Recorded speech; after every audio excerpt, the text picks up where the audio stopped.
Welcome back everybody to another GB Studio tutorial. In this video we're going to be making enemies aim for you and attack you. As you can see, I've made this cat, make it look very angry, and then it chases, or it goes to my position basically.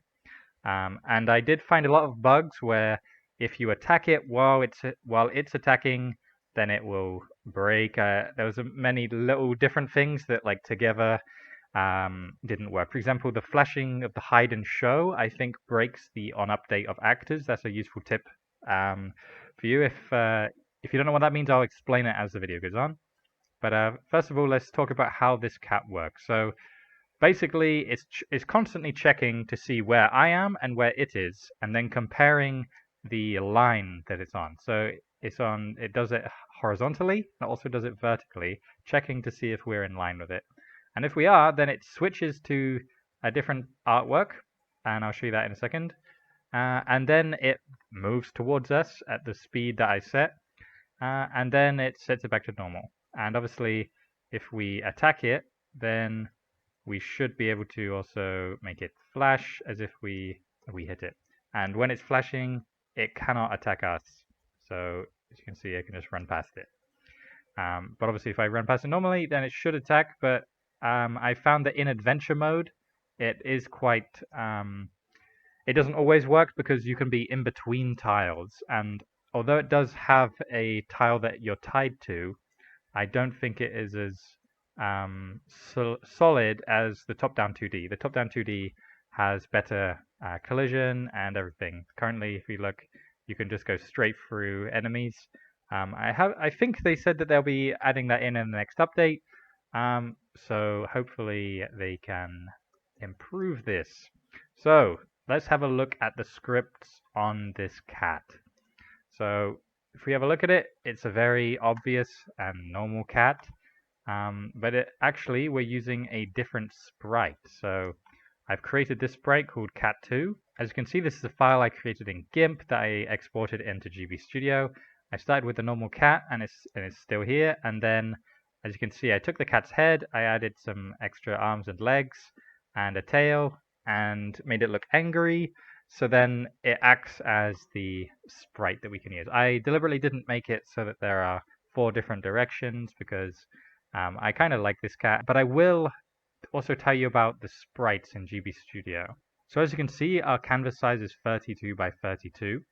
And as you can see here, I've got 3 different states. So if you haven't seen my previous videos, then you might not know what this means, but GB Studio now has a state machine, which in Unity would mean that we can set different animations based on the state that we're in. So as you can see, you've got default, which is just sat idle. You've got the attack, so as you can see, it's this this artwork here, and then we've also got invisible, where there is nothing on the background.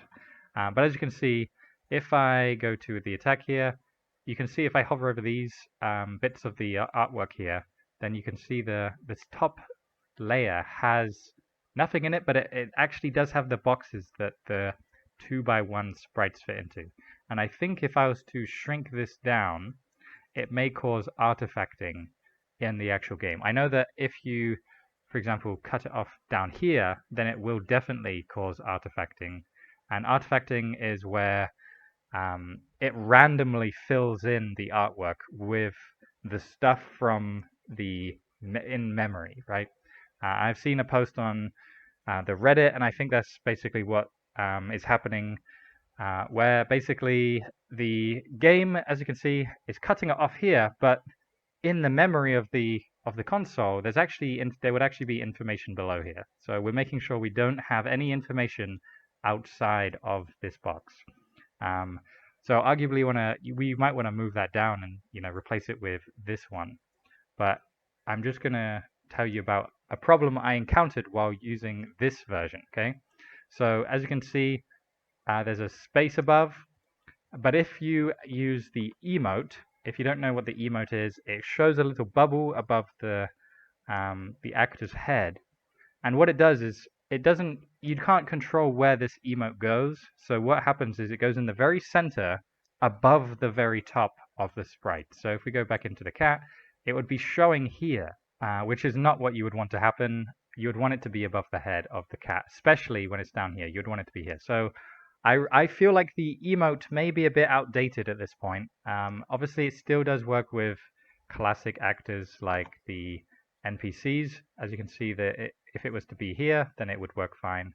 But arguably, if you have a large canvas size, then you would want to create a different state in which you have and are using artwork from the tile set here to show an emotion. Arguably, that's what you would want to do, and kind of, I feel like GB Studio needs a bit of an update in that regard. In the cat, I'm going to start on the on-hit event. As you can see, group 3, that's the group that we're using with the player's attack. So they're throwing out a group 3 collision. So when that hits the cat, it does this. If we focus on this event group first, we can have a look and see that, first of all, we set the state to default, which we know makes it look like this. And then we set it to invisible, where there's nothing. And I'm doing this because I found a bug where if the cat is hidden and then shows again, for some reason the on update stops working. So instead I'm setting it to invisible. And then obviously making it wait, and then setting it back to default, then wait, then invisible, wait, and then default. So it looks like it's flashing. That's how we've always done it, but we're using states rather than hide and show. You might also see this thing out here, ready to attack. I'm setting this value to 9. This I am using as a timer, as a countdown, so that we are then allowed to attack. So as you can see here, this is the attack. This is the attack where the player has the cat move towards it. And it only executes if this value is 0. So if we've hit the cat, it then sets that value to 9. And I'll tell you why 9 is meaningful in a minute. But as you can see, it waits for 0.6 seconds in total in this script here.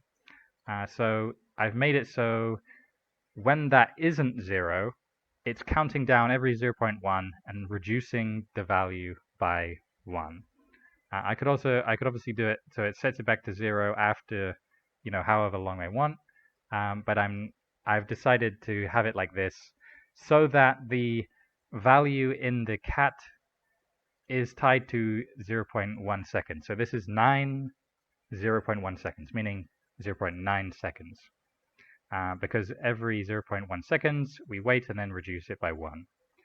So if we now look into this attack thing, and imagining that the value is 0, meaning it's counted down after it's been attacked, then we can have a look here. So, first of all, we store the player's X and Y value in a local variable that we've renamed to player X and player Y. We then reduce the player Y by 2, and if you remember the sprites, if we look at our Zelda guy, then we can see that it's actually referencing this blue box here, when actually we want to be referencing the feet of the player. So I've moved up by 2 tiles, and that means subtracting, because the top left of a scene is 0, 0. So as we move across or down, it's actually adding. So to -2 is to stop checking this and actually start checking this bit here. Hope that makes sense. So after we've reduced that value by 2, we then store the cat's values. So as you can see, another local variables, cat X and cat Y, I've renamed them to. And then each one checks to see if the player is less than the cat or greater than the cat. So if I open up these, we can now see that each of these is checking to see if the player is less than the cat or greater than the cat. And that is basically checking to see if the player is on the left of the cat, above the cat, on the right of the cat, or under the cat. And let's say it's this one, so the player is less than the X of the cat, meaning it's on the left of the cat. It then does this. The player, after the player is checked to be on the left of the cat, it then checks to see if the Y values are equal. And this is because we want to be attacking straight to them, right? Obviously, you can have it so it moves diagonally, or it just checks to see where they are and then constantly follows them in order to attack them. But I want this cat to, I want them to be crossing the path, the player be crossing the path of the cat, and then the cat attacks them. That's basically how I want it to work. So I'm checking to see if the values of the player and the cat are equal before moving and doing all this stuff. Because if they aren't, then I shouldn't attack them. I should keep, going around in this update circle that there is, checking to see if the player is in the correct place, and then attack them. So we have, obviously, we set the cat to the state of being angry and attacking, and we wait for 0.5 seconds, and this is to give the player time to know that they're about to be attacked. Then we have the cat moved to the player's position, and we make sure that we're using the value that we corrected with the +2 tiles on the Y value, so that it moves to where the player looks like they are, rather than where GP Studio thinks they are. I understand that is kind of complicated, and I do hope that they make that easier for us. We then have a launch projectile. So because it has used collisions, I don't want it to be like set in a tree, right? I don't want it to be, be able to go through a house. I've used collisions here. So then that means that the cat isn't going to go over the player, and that obviously, if we were to disable collisions, then technically it wouldn't trigger the player being hurt anyway. If we have a look on this on the scene, if we go on player hit, so when the player is hit by a group 1, which is like a character here or a cat, then it just makes us show and hide like we made the cat, like flash as if we've been hit. So we want to trigger us flashing when we get hit. So what I've added here is a launch projectile in the direction that the cat is facing, and obviously made it direction offset 12. I've made it move at speed 1, lifetime 0.2. These values don't really matter that much as long as it's putting it in front of, it's like you see it's ejecting the projectile in front of the cat, and it's going to be, hurting the player within a space. So it feels right? And then we set the cat back to normal. So if we sum that up, the cat is set to the attack sprite, so it looks angry. We then wait, so that it's called telegraphing, making sure the player knows they're about to be attacked. We then move the cat to the player's location, and then we launch a projectile to make sure that we are injuring them if they're in that location, and then we're setting the cat back to normal. And this happens with every single direction, and then I have a wait for 0.2 seconds. So if we close this all up, obviously each of these is checking something different.